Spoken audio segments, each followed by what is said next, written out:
Nous sommes finalement arrivés à Toulouse vers midi.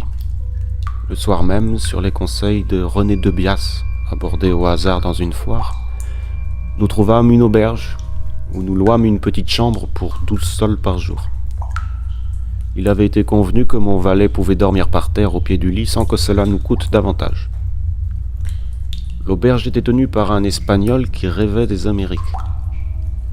Pour 10 deniers de plus, certains soirs il se faisait fort de nous fournir en filles.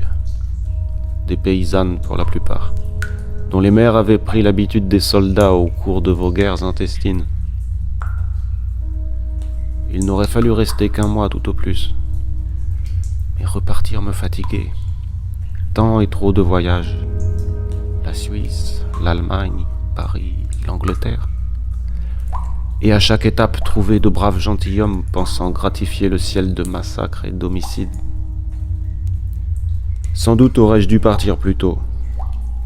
Mais il y avait la veuve Héloïse, la boiteuse qui valait bien des courtisanes romaines pour la faux du corps et l'élégance.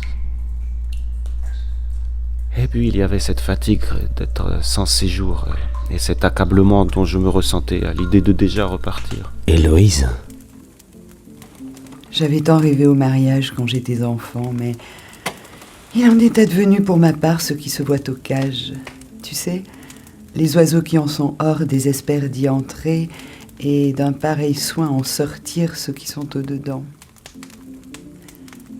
Je prie des amants.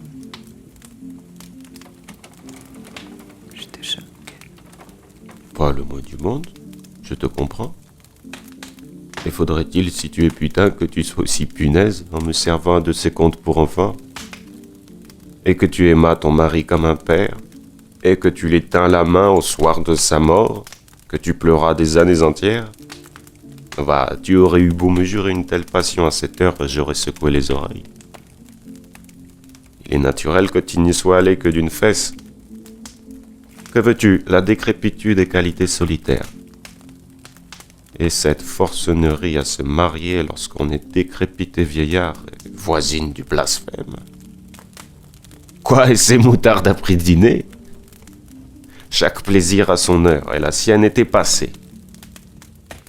Oh, et puis j'aime l'amour, je ne m'en cache pas. On a appris aux autres dames à rougir en entendant seulement nommer ce qu'elles ne craignent aucunement de faire. Pour que ma réputation fût sauve au départ, il aurait suffi que je dise nenni en le faisant. Mais ne sommes-nous pas bien bêtes de nommer bestiale l'opération qui nous fait, tu ne crois pas? Concessa pudet dire oui. J'aurais dû. On nous apprend toujours à vivre quand le temps est passé. Au reste, l'incertitude de mon jugement était si également balancée que je compromettais volontiers mon séjour à la décision du sort et des dés. Par ainsi, c'est au cours d'une partie jouée et perdue contre De Bias que je décidai de surseoir de nouveau à mon départ.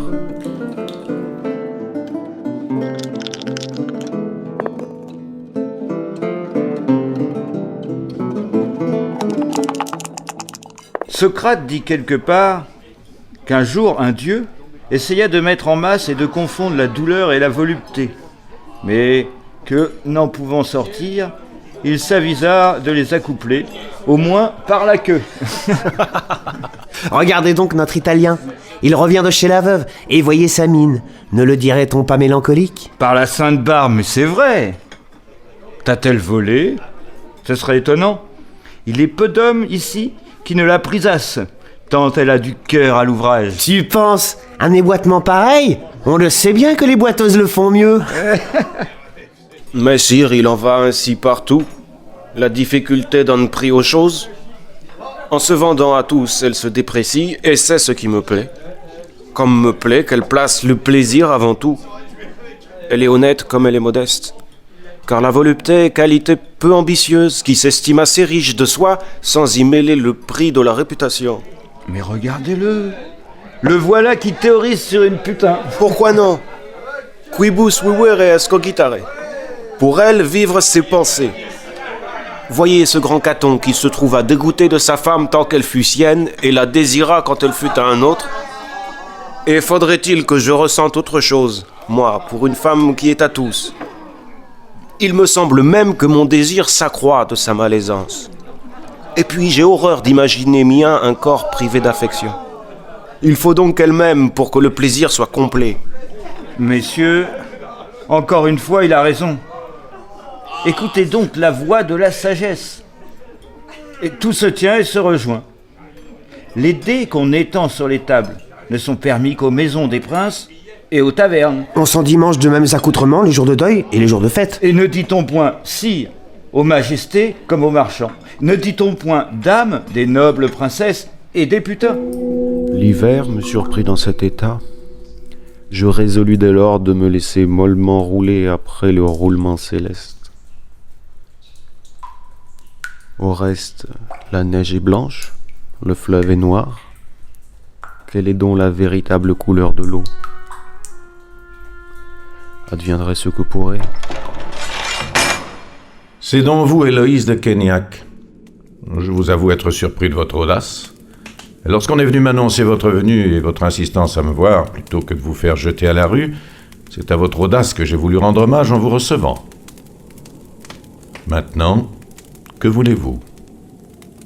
Monsieur le comte ne se doute-t-il pas des raisons de ma venue? À vous voir enfin, je pense commencer à comprendre mon pauvre Luciolo. C'était donc pour vous qu'il délaissait ses amis les plus chers. Vous qui vous dites son ami, pourquoi laissez-vous faire? Au train où vont les choses, la chance sera bientôt livrée, et ils le brûleront dans moins d'une semaine.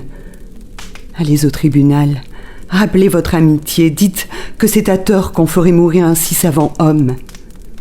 Attestez de sa bonté, et prouvez par là qu'il est chrétien plus que chrétien. Le pourrais-je, sans perdre mon honneur? Toute personne d'honneur choisirait de perdre son honneur plutôt que de perdre sa conscience. Il est innocent et vous le savez. Non, je n'en sais rien. Pour moi qui ai connu sa pensée et la haute estime dans laquelle il vous plaçait, et qu'il est souvent entretenu familièrement tandis que le soir il me venait voir, je puis vous assurer que je n'ai rien remarqué de blasphématoire en ses manières. Malgré sa grande réputation, il me parlait toujours avec beaucoup de modestie de lui-même et de ses ouvrages. Il se plaignait souvent que l'éloignement de son pays et les conjonctures où il se trouvait ne lui permettaient pas de consulter les gens d'esprit et de goût, de qui il aurait pu apprendre à connaître ses défauts et les moyens de les réparer. À qui voudriez-vous faire croire? Malheureux sommes-nous de vivre en un tel âge, où l'on ne laisse les hommes vivre selon leur cœur. Que voulez-vous, ma chère? J'aime mieux n'aimer point que d'aimer tièdement. Ce sont de belles paroles, monsieur le comte, mais elles ne me payent point. Je vous en supplie, allez au tribunal. Évidemment. Mais vous ne savez pas ce qu'est la grande politique, madame. Elle fait les destins, et tout compte que je suis, je n'y peux rien. Il fut une époque où je me serais fait tuer pour votre ami. Mais tout cela est fini. Pourquoi voudriez-vous qu'un protégé des rois vienne sous un faux jour s'enterrer ici et passer ses journées avec vous? Ce n'est pas à nous de connaître ce genre de mystère. Je suis déjà bien aise qu'on ne m'inquiète pas. Allez, madame, allez, laissez-moi. Et essayez plutôt d'avoir confiance en la divine providence, qui fait que la vie n'est pas si mal faite, plutôt qu'en ce tissu de paroles mal jointes que j'aurais pu leur servir.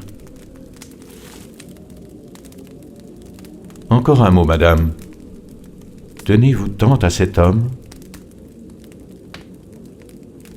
Pour une dame de ma condition, il est rare de se voir rendre mutuel amour. Adieu, monsieur.